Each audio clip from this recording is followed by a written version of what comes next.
Hello, Ross Sharp here again with another episode of Aeronautica.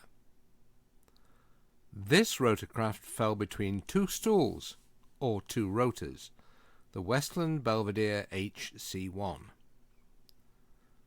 The Westland Belvedere HC.1 was the Royal Air Force's first heavy-lift helicopter, but it had a difficult birth, which left it with a less than optimal design, a short production run, and an accident-prone service career. The Bristol Aircraft Company had built the Royal Air Force's first British-designed helicopter, the Sycamore HR-12, which entered service in 1952, and it seemed logical, therefore, that the company would tender for specification E4/47 for a 10-place twin-engined helicopter.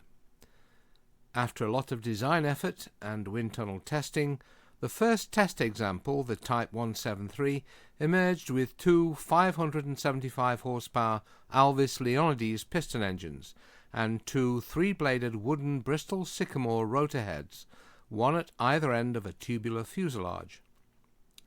This prototype, serial X-Ray Fox 785, was flown at the 1952 Society of British Aircraft Constructors Show, as it was then known, at Farnborough.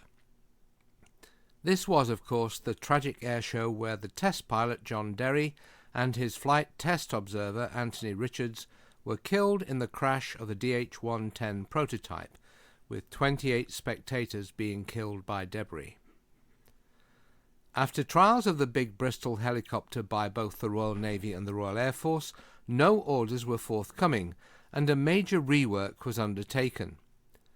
Two parallel designs emerged. One was a proposal to the Royal Navy for a long-range homing torpedo-equipped sub-hunter, the Type 191, and a similar design for the Royal Canadian Navy, the Type 193. Ultimately, both of these proposals failed. There were many political undercurrents to the Canadian decision, for example. However, interest was once again being shown by the Royal Air Force, since the Leonides were to be replaced by powerful turboshaft engines, and a new rotor head and blades were being developed, along with distinctive compound anhedral rear stabilizing fins. It was at this point that life became really complicated. In 1957, the UK government had issued a radical, and some say disastrous, defence white paper. Duncan Sandys, the minister concerned, cancelled almost every fighter project except the P-1, which became the Lightning, and focused on missiles and rockets. He was a fanatic about rockets. Westland, like Bristol, a West of England company, was selected by the government to take over the whole of the British helicopter business, a decision that would come back to haunt later British governments. So, in March 1960, Westland bought the Bristol helicopter unit for 5 million Westland shares and £2 million in cash, some 10% of the value of the company. Now operating as the Bristol helicopter division of Westlands, out of the former Bristol plant at Mixon, Weston-super-Mare, the next task was to use the three cancelled Type 191 airframes to develop a viable heavy-lift helicopter for the Royal Air Force. A series of pre-production standard machines were sent to Royal Air Force Odiham, to the west of London, where much of the Royal Air Force's helicopter expertise was centred. The first 5 prototypes had wooden rotor blades and manual controls. X-Ray Golf 447, the first to this interim standard, made its initial flight on the 5th of July 1958, and a production batch of 26 was ordered shortly thereafterwards. Metal rotor blades and hydraulic boosted flying controls were to come later. The mechanism for these was fitted underneath the cockpit floor in a distinctive chin bulge. The Westland Belvedere HC.1, as it was now named, inevitably called the Beveled Gear by workers at the Mixon plant, had an all-metal fuselage of ovoid cross-section with a 1,465 horsepower, eventually 1,685, Napier Gazelle NGA-2 turboshaft at each end. These were derated to approximately 910 shaft horsepower and connected by a synchronizing shaft, so that in the event of an engine failure, the other engine could be boosted beyond its normal rating and drive both sets of rotors. This automatic process took only 2 seconds, and it is said that the only way a pilot could tell it had happened was if he monitored the relevant cockpit gauges. The presence of the engine and transmission immediately behind the cockpit meant that access was via a curving narrow gangway to the port side of the engine, and that the 2 pilots had no easy means of reaching the 3rd member of the crew in the fuselage during flight. Similarly, the rear engine blocked any possibility of fitting a rear loading door to the design, something that would have been added great utility to the Belvedere. Indeed, the fact that the front wheels of the aircraft were self-castering and quite tall, a relic of the naval design so that homing torpedoes could be easily loaded, made for a main fuselage door that was no less than 4 feet off the ground, not ideal for a machine that had resupply of forces in the field as one of its main tasks. The Belvedere Trials Unit quickly settled into the swing of things, which including showing that a fully laden Land Rover and trailer could be swung from the central external hook. The Belvedere could also carry an MGR-1 Honest John battlefield missile, or a Bristol Bloodhound SAM, easily. One of the most impressive loads ever carried was on the 28th of April 1962, when the avant-garde metal spire, designed by Sir Basil Spence, was lifted into place to top out his new Coventry Cathedral, built alongside the ruins of the medieval one, which was destroyed by the Luftwaffe in World War II. No first-tour helicopter pilots were posted to the Belvedere Trials Unit, as the big helicopter was a bit of a handful.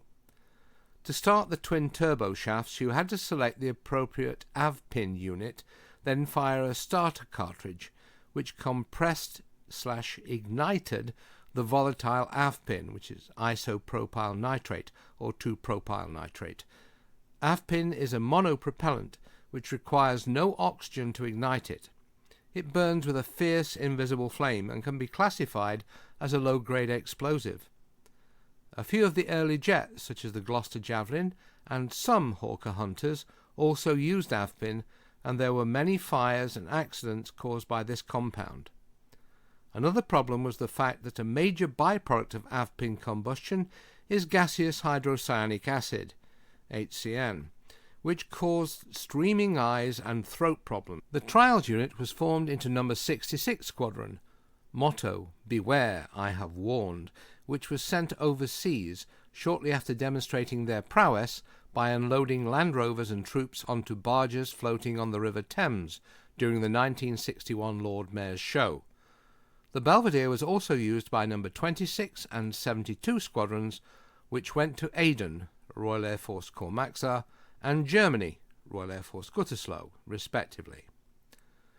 Great Britain was not in any declared wars in the 1960s, but was heavily involved in actions against rebels in the south of the Arabian Peninsula and in an armed confrontation with the Republic of Indonesia during 1962-4 in Brunei. Sorties were flown from Labuan in Borneo in support of detachments of Gurkha and other British troops in the jungle.